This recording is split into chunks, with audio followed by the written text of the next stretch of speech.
Thanks for joining in. I'm Tahirah here with 93.7 The Beat, and I have a very special guest with us today.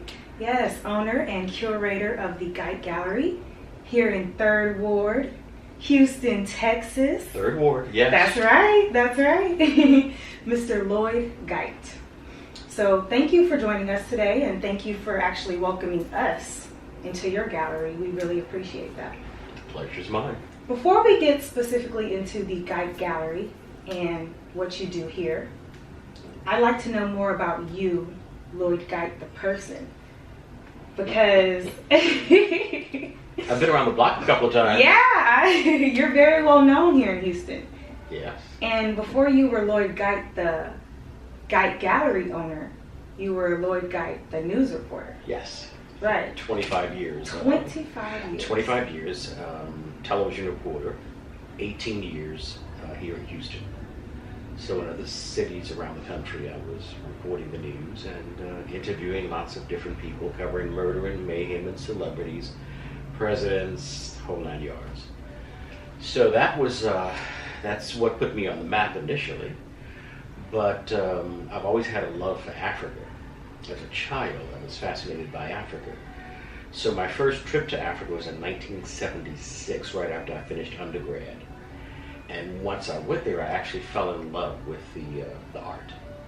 And I was still working full-time in television. Okay. And whenever I would go, I'd bring stuff back for friends. And they were like, "Oh, I love this. Can you bring me something back?" So that's actually how the gallery started. It was almost seamless for me in terms of going from one career to the next career. That's a blessing. It is a blessing to know what you want to do and to be able to combine the two of them. The reason the gallery got off to such a good start was because people were familiar with my last name, Gite. Now that we've made this transition, we've got to know a little bit about Lloyd Gite and how you got into art and owning your own art gallery. Can you tell me about the Gite Gallery and what makes this place so special? Because this is a very special place. What makes it so special and unique in Houston? First of all, the unique things that we sell, 95% of what we sell are fine paintings by African artists, 5% Cuban and Afro-Cuban artists. That's the unique thing about this gallery. People are like, "Well, you don't sell the works of African Americans." No, we don't. I found a niche, and that was my niche, and that was to bring fine art from Africa to the U.S. Okay. Many of my friends are African American artists, but that is not what I wanted to do. There were other people in the city who were selling the works of African American artists. I didn't want to compete with them. I wanted to create my own niche. And few people saw the beauty of African art. Unfortunately, when you say African art, people think of masks, statues, and fabrics. They don't think of what I call fine paintings by African artists, original paintings by African artists. So we jumped in with all 4 feet, if it's 2 or 4, whatever, and we just ran with it. Okay. And people really appreciate what it is we sell and what we're bringing to the U.S. because it's rare when you find the art by Africans in the U.S. Some of my artists have made it big in Europe, but not many had made it big here in the U.S. So we're helping to bridge that gap. We're also in a house that was built in 1943. And it's an older house, well, of course, 1943. Yes. But we came in and we renovated the place. And my dream was to make it look like a home. So if you walk in here, you see all this art on the walls, but you also see furniture. You see living room furniture. You see dining room furniture. It makes you feel like you've walked into a very special place. Every room has a different color on the wall. Yeah. The room we're in now is sort of like a mustard color. But I wanted people to understand that you can do color on your walls in your house with art, and this is what it will look like. People love coming here. It's almost like a zen place for a lot of people. We have clients who will just come and sit and just enjoy the beauty of the gallery. So it's important. And also, I think, and I've always felt this way, I think African Americans deserve the best that you could possibly give them. people are stunned when they come in here and they're like, oh my God, this is so gorgeous and it's so clean, it's so this, it's so that. That is what we should be about. Another thing that I notice is with a lot of your social events that you host here in the Gite Gallery, you tend to merge music, which is another art form, with your African art. So you'll have a DJ come in. I don't know if you ever do live music, but you do incorporate music with your art. We have done live music. Okay. What we're experimenting right now with is a disc jockey, a DJ, who plays really eclectic music. And this is something we're experimenting with now, and it's worked really well. So it's probably something we're going to continue to do. You're right, it's another form of art. Music Absolutely. is. So we try to bring the two of those together. Absolutely. I mean, that's a beautiful thing.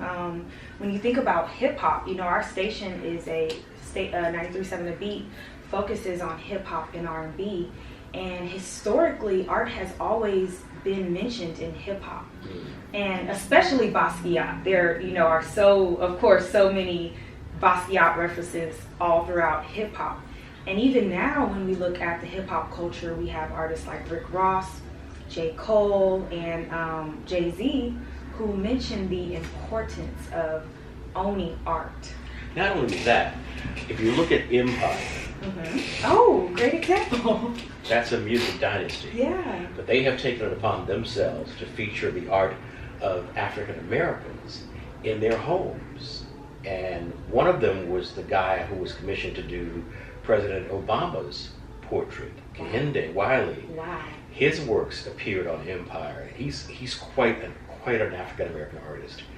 But yeah, that comes together, and it's now on television. It's made people see more art and want more art, black art. Right. And right, when you have people like a John Legend and a Jay-Z who talk about the importance of buying art by African Americans, or Africans for that matter, I think it's important. I think it's very important.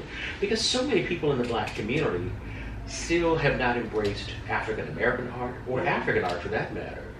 And I counted up to, on some level, some self-hatred. I mean, I've had people tell me, I don't want black art in my house. Wow. I've had black people tell me that. And I've said, okay, well, let me show you what it will look like. And so I've had lots of converts who say, well, now that's what they love.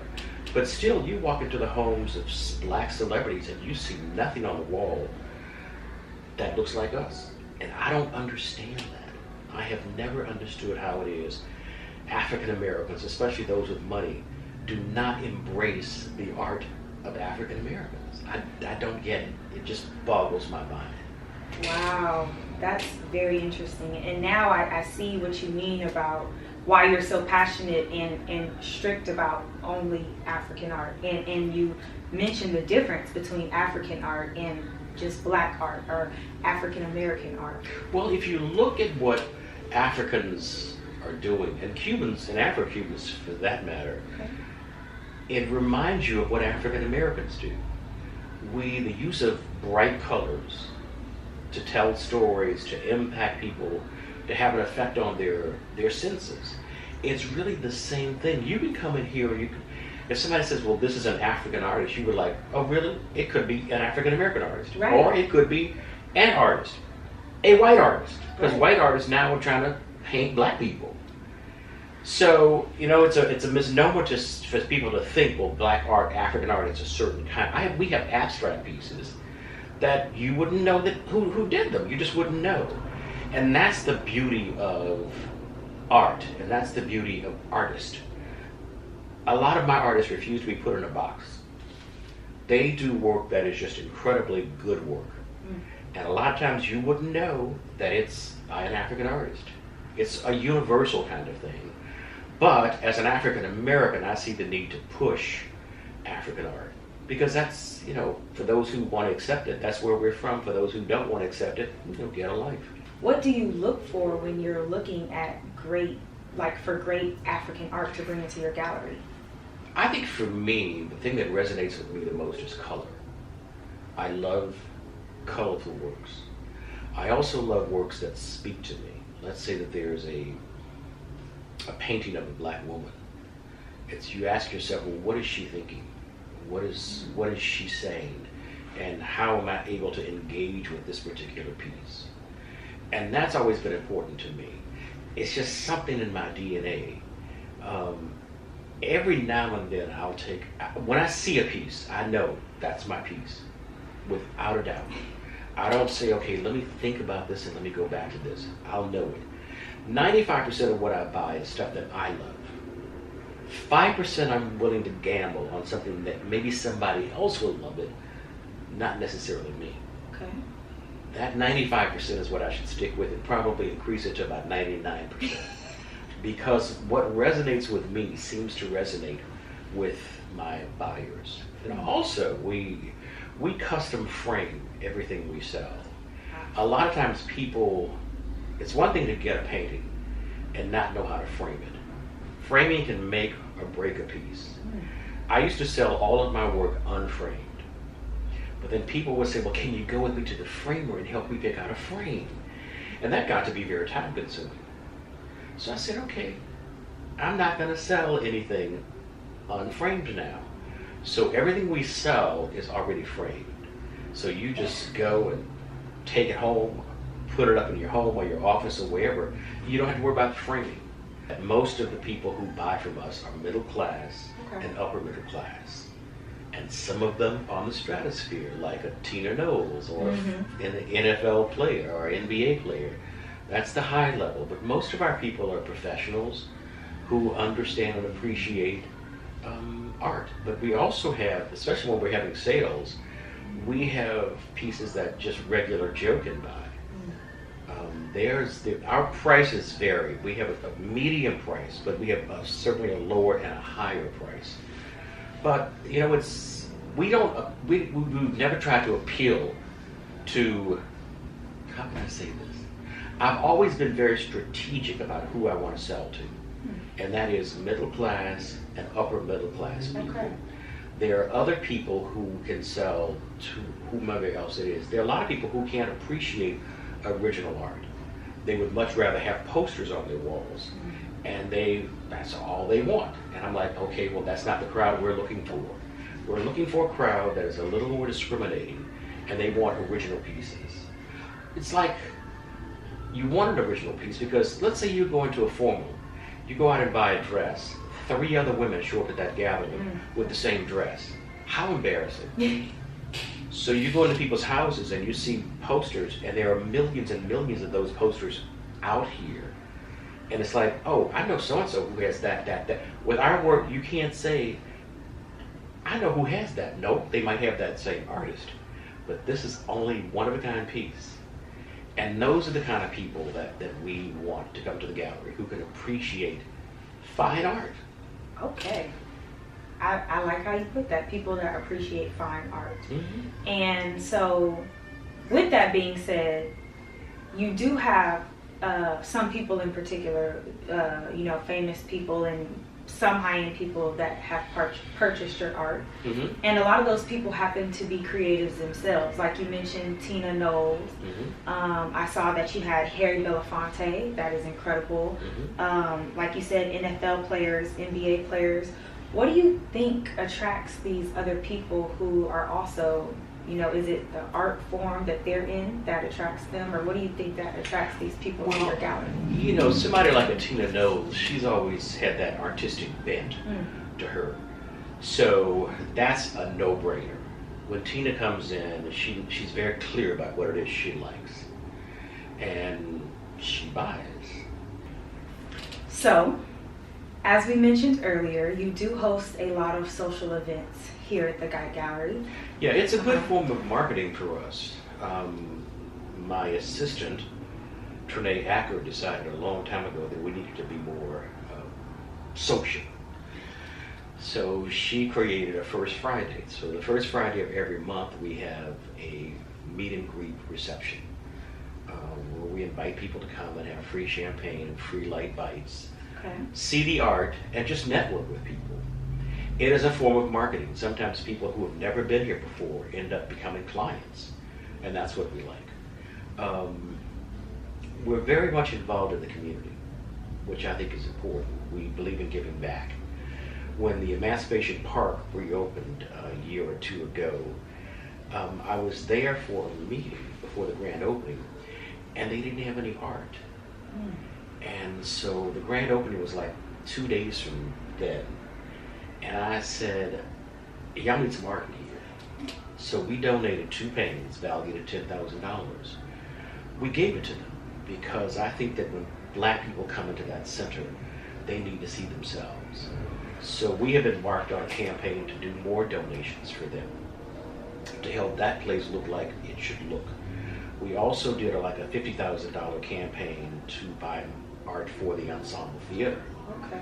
You know, here you have this theater, but there's no art in the theater. So I took it upon myself to appeal to friends of mine, and we raised that money and put art in the Ensemble Theater.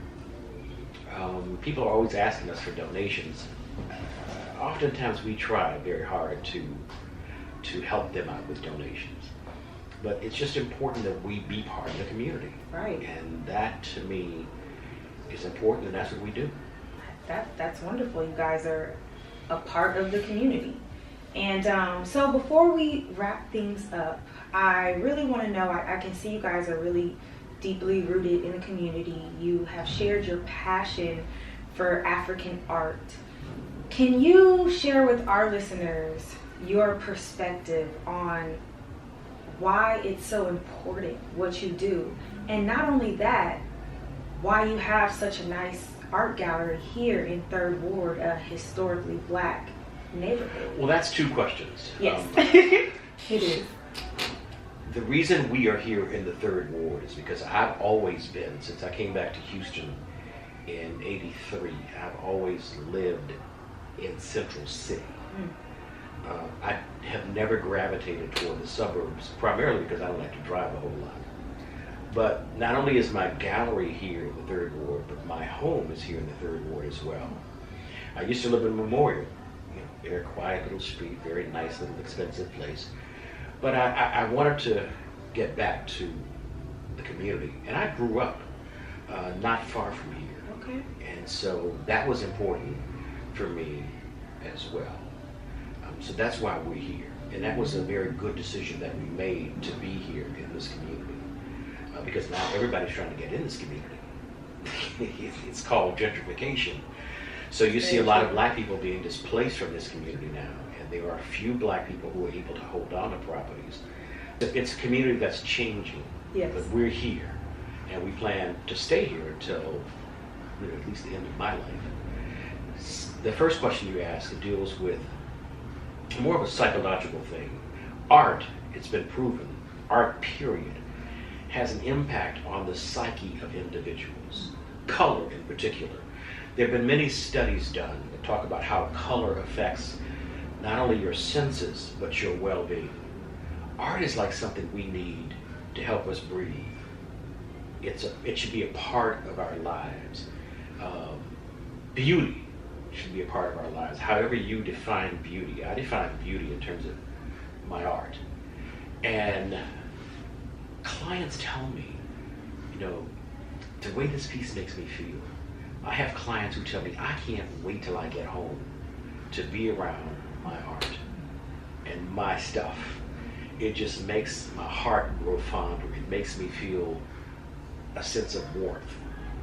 And every time I walk into my house, it's the same way. I mean, there's art all over my place. And I feel a sense of belonging, and I feel a sense of security and serenity. And I think that's what art can do for you. No matter what kind of art it is, if you appreciate it, then it can help make your life a better life. And I really do believe that. Oh, I can tell. That's wonderful. Yeah, so is there anything you want to tell our listeners out there before we get out of here? Buy art. Buy art. Invest in art. No matter if it's a $10 piece or a $50 piece, or if you can afford a $10,000 piece or a $20,000 piece, start collecting art as an investment and something, an investment in money and an investment in your emotions and your emotional health. That's what I would say. Oh, and come to the Gite Gallery. Come to the Gite Gallery. Wonderful. Well, thank you so much for inviting us in and having us here today, Lloyd Gite. Pleasure was mine. Thank you.